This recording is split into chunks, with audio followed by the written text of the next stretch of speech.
台湾营继续来看到台南有史以来头一届上届的好拍卖会，明仔载伫要上场。地检署和行政执行署台南分署做伙要来拍卖澳洲上百万的名车，其中上届醒目的就是新车上少爱388万海神玛莎拉蒂轿车，海神超级跑车嘛，互人摕出来发价。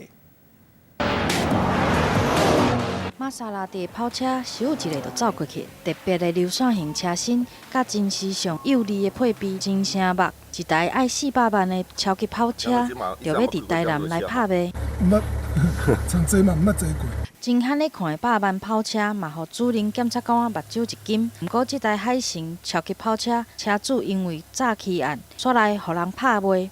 就算新车爱卖少钱，但即马起标的价数只要60万。不过，车主有欠一寡动产的担保债务，差不多124万。想要标着将车开转去，上少爱开184万。这台玛莎拉蒂的起标价大概是新台币60万。那因为它本身还有一些动产担保的费用那整个费用加起来大约是新台币184万元左右。除了玛莎拉蒂新车价数爱280万的免入经典版400，即马起标的价数嘛只要100万，还有其他欧洲的100万名车。